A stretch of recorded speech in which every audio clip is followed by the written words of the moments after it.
Ibu-ibu, bapak-bapak, sedaya kaum muslimin muslimat,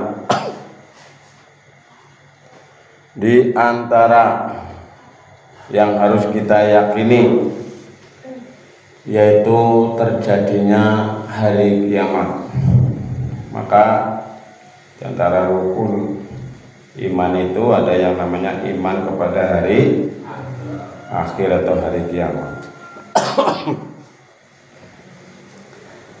Ini banyak disebut dalam hadis-hadis Rasulullah SAW yang mempersyaratkan orang itu kalau ingin menjadi baik harus beriman kepada hari akhir. Contohnya hadis Rasulullah yang kita sering mendengar. Man kana yu'minuna billahi wal yaumil akhir. Nah, itu ada 3. 1, fal yukrim jar. Barang siapa beriman kepada Allah dan hari akhir, muliakanlah tetanggamu.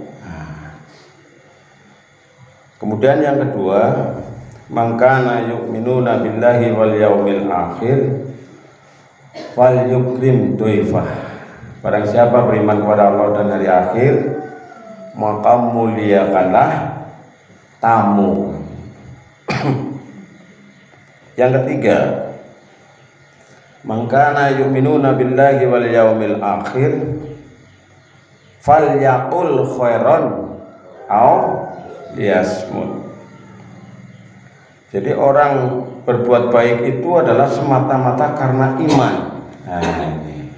Maka di situ disebut barang siapa yang beriman kepada Allah dan hari akhir, maka itu muliakanlah tamu kamu. Yang kedua, muliakanlah tetanggamu, ya. Yang pertama, yang kedua tamumu. Kemudian yang ketiga, berkatalah yang baik. Kalau tidak bisa berkata yang baik, lebih baik dia. Ini nasihat yang luar biasa. Karena tidak semua orang itu beriman kepada hari akhir, menganggap bahwa setelah kehidupan dunia ini rampung wis, mati wis dari batang kubur, nah, rampung urusannya. Maka termasuk diantara orang-orang yang mengakhiri hidupnya dengan bunuh diri adalah mereka ini tidak beriman, tidak percaya kepada hari akhir. Memangnya orang dihitung, orang dihisab. Nah, inilah sama sekalian mengingatkan kepada diri kita tentang pentingnya kita harus beriman kepada hari akhir atau hari kiamat. Dan ini adalah merupakan fase kehidupan manusia, sama seperti berakhirnya fase kita ketika kita mati. Setiap manusia, setiap yang bernyawa pasti akan mengalami mati. Gelem ora gelem, seneng ora seneng, mesti mati. Okay. Jadi wis dadi takdire Gusti Allah, qada-qadare Gusti Allah, ora bisa ngenyang. Ya. Sehingga kita ini harus mempersiapkan. Maka dalam surat Az-Zalzalah ini saya akan menyampaikannya. Allah menyampaikan gambaran tentang dahsyatnya hari kiamat. Mengerikan nggih. Nggih pepeling lah. Kali pengajiannya sing meden-medeni nggih, aja sing nyenengi bae. Pengajian sing nyenengi bae malah sokan malah dadi kelalen. Ya, sapa wonge beriman mari Allah, amal soleh mlebu surga, iya betul. Kita juga perlu ada peringatan yang disebut dengan nadhir. Dalam surat Az-Zalzalah ini surat yang ke-99 dalam Al-Qur'an disebutkan idza zulzilatil ardu zilzalaha. Apabila bumi diguncangkan dengan guncangan yang dahsyat. Nah, dahsyat sekali. Bumi digoncang sedikit saja, luar biasa. gempa bumi lindu lini ya. Oh wis pokoke wong pada tulung-tulung, pada bekar-bekar, wis pokoke pada pati njerit wis misale nang kene ujug-ujug gempa. Gempa kalau gempane oyage reg-reg dua arah itu tidak begitu, tapi nek gempane goyang muter ya, kayak diintering ya. Itu yang kadang-kadang gempa skala Richternya kecil kok bisa hancur lebur. Pernah gempa di Jogja, terakhir kemarin yang ramai itu gempa di Turki. Apabila bumi diguncangkan dengan guncangan yang dahsyat, zilzilatil ardu zilzalaha wa akhrajatil ardu asqalaha, dan bumi telah mengeluarkan beban-beban berat yang dikandungnya. Jadi insine bumi pada metu. Jangan ngerti sini bumi melebu baen ya. Nah, cara nang pewayangan sing bisa melebu bumi ya gue Raden Antarja ya. Geslup mering bumi. Di bumi itu banyak sekali isi kandungannya, termasuk batu-batu. Gunung-gunung itu kan isinya termasuk di dalamnya isinya batu. Nah, panas ini sebagainya terus pokok pirang-pirang metu kabeh. Nah, itu.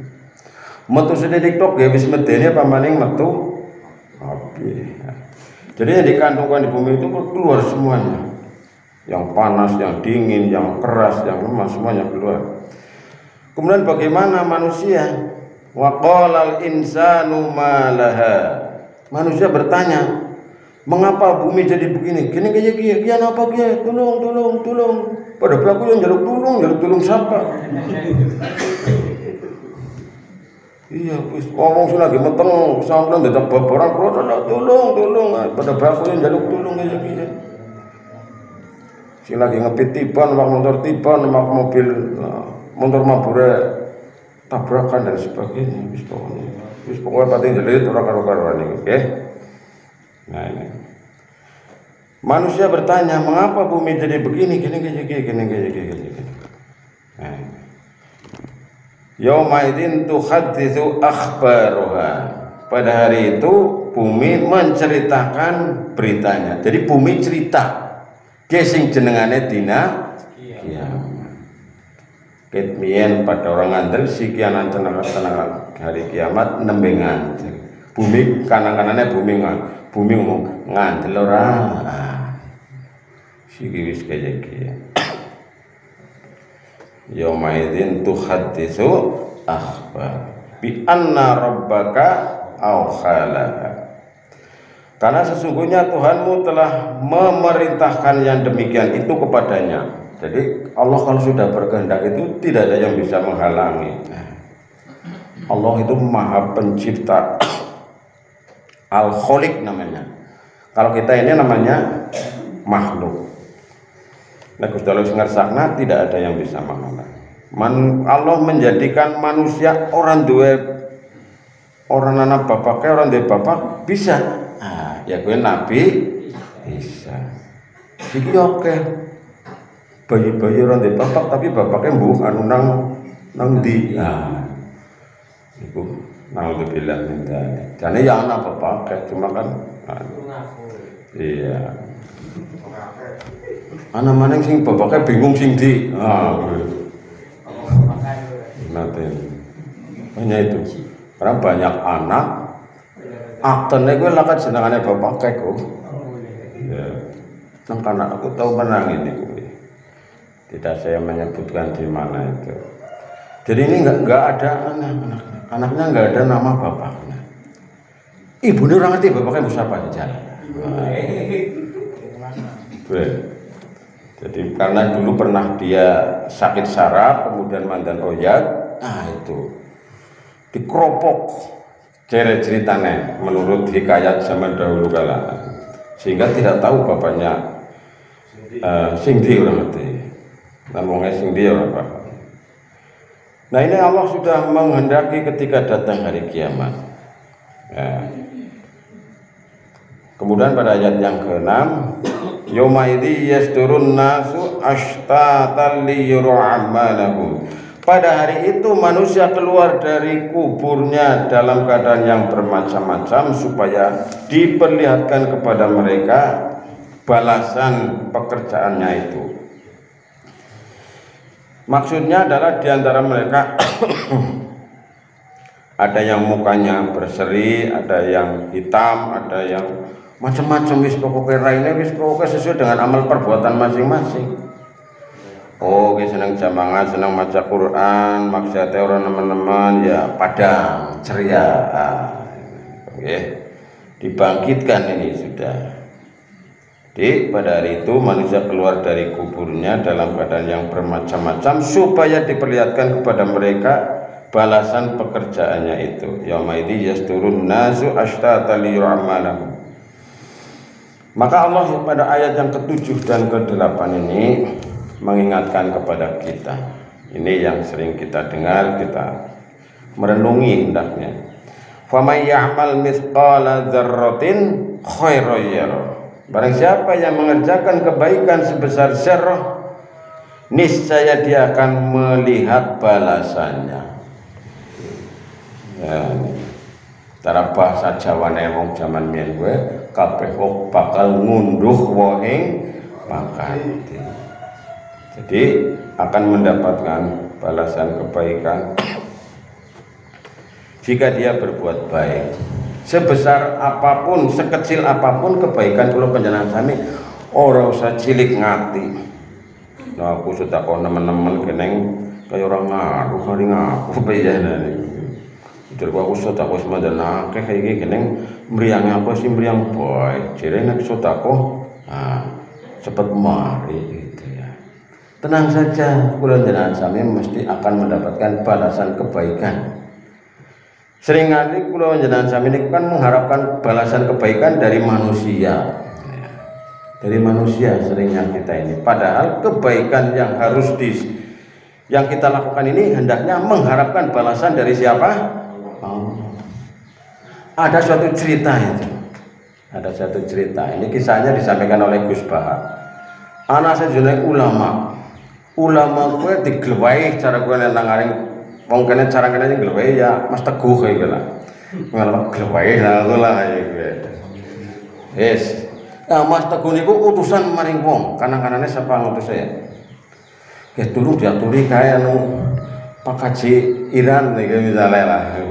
Kon maring ngono wis ngono. Assalamualaikum seping silaturahmi kaping kene niki dipun aturi tengene Mas Teguh. Mas Teguh seneng omah kana. Wis anu ge misale ya Pak Haji Iran ulamane misale itu mana-mana. Mesti manang-kanang ada dicurna bae jejal. Mari ngene. Apa mengene kajiran? Mesti kepriye ku ngajar ki nggih. Aku jare kon ngene ku malah mengene ditakoni kon arep ngapa. Jadi curna bae niku Pak. Ora dijak rembugan ya ora, ana maksud apa meneng bae kuwi. Malah ditakoni ngapa mari ngene-ngene. Apa kurang ajar ya gitu. Tapi pikirannya orang kesuh. Weh, hebat ya, luar biasa. Wis ya. Ya wis apa ki? Ya karep-karepe kan ya Bali kene Bali. Wis ngasuke maning diaturi maning. Yang saya nunggu dipun aturi niki wonten perkara penting sing kudu maringan. Maringan maning ya. Maringan kaya kuwi maning. Malah lebih kejam maning diusir malah ya. Nah, ngapa ngene-ngene? Kenapa balik? Ngono. Ngono sedaya dikon balik niku nganti ping 3 ujar-ujare kan kesuh karepet Teguh niku pikiran kon kesuh anu suweran ya perkara karo wong pengen gawe perkara sih ya ping 3 niku ya kaya lebih kejam maring tamune kowe sing diaturi kon nganam malah ora jare kon ngapa niku akhirnya kepriwe jawabane Pak? Aku ki diundang orang nyenengna Teguh ora aku. Tapi aku pengen nyenengna karo Gusti Allah. Dawuhe Gusti Allah sing kula aturaken wau niku, sapa wonge beriman maring Gusti Allah lan dina akhir kon memuliakan karo tetanggane. Kuwi terus aku. Ngono Teguh kesuar ngapa nggawe karo ora apa-apa. Aku manut netepi dawuhe Kanjeng Nabi. luar biasa. Berarti dia berbuat itu bukan karena ingin dipuji oleh Mas Teguh, tapi ingin mendapatkan balasan dari Allah. Wis sing dimaksud sapa wong beriman maring Allah dan hari akhir. Nah, kebaikan apapun ini akan dibalas. Jadi mari kita, saya menyampaikan, mari kita berusaha berbuat baik sebisanya, sekuatnya, seporete. Ya mari sampai baik ya. Selagi esi bisa, minimal ya aja menyakiti ya. Nah, ayat yang ke-8 sing meteni ya. Wa may ya'mal mithqala dzarratin syarran, dan barang siapa mengerjakan kejahatan, keburukan sebesar biji zarrah pun niscaya dia akan melihat balasannya pula. No sing ora apik, sing elek, maksiat, dosa, mengko bakal uli piwales sekaring Gusti Allah. Ini yang mengkhawatirkan bagi kita. Dulu saya beranggapan bahwa yang dulu wong mien kan sing jenenge Shiratal Mustaqim kuwi kaya dene rambut dibelah itu jere ya. Tapi bahasa saya itu belajar komputer. Nah, sing jenenge prosesor gue, sing jenenge otak kayak komputer gue, cilike pol. Jadi gambaran tentang Shiratal Mustaqim itu sangat mungkin. Sebagaimana tangan bisa bicara itu memang mungkin, itu seperti pernah saya ceritakan. Sidik jari itu cukup menjadi cermin. Nah, kebaikan itu akan mendapatkan balasan, keburukan sekecil apapun juga akan mendapatkan balasan. Makanya ini kita hendaknya berusaha menjadi orang yang berhati-hati dalam hidup dan kehidupan ini, karena semua kebaikan, keburukan akan mendapatkan balasan dari Allah Subhanahu wa Ta'ala. Mudah-mudahan ini menjadi pelajaran hikmah dan bermanfaat bagi kita, dan kita akhiri dengan bacaan hamdalah. Alhamdulillah. Assalamualaikum warahmatullahi wabarakatuh.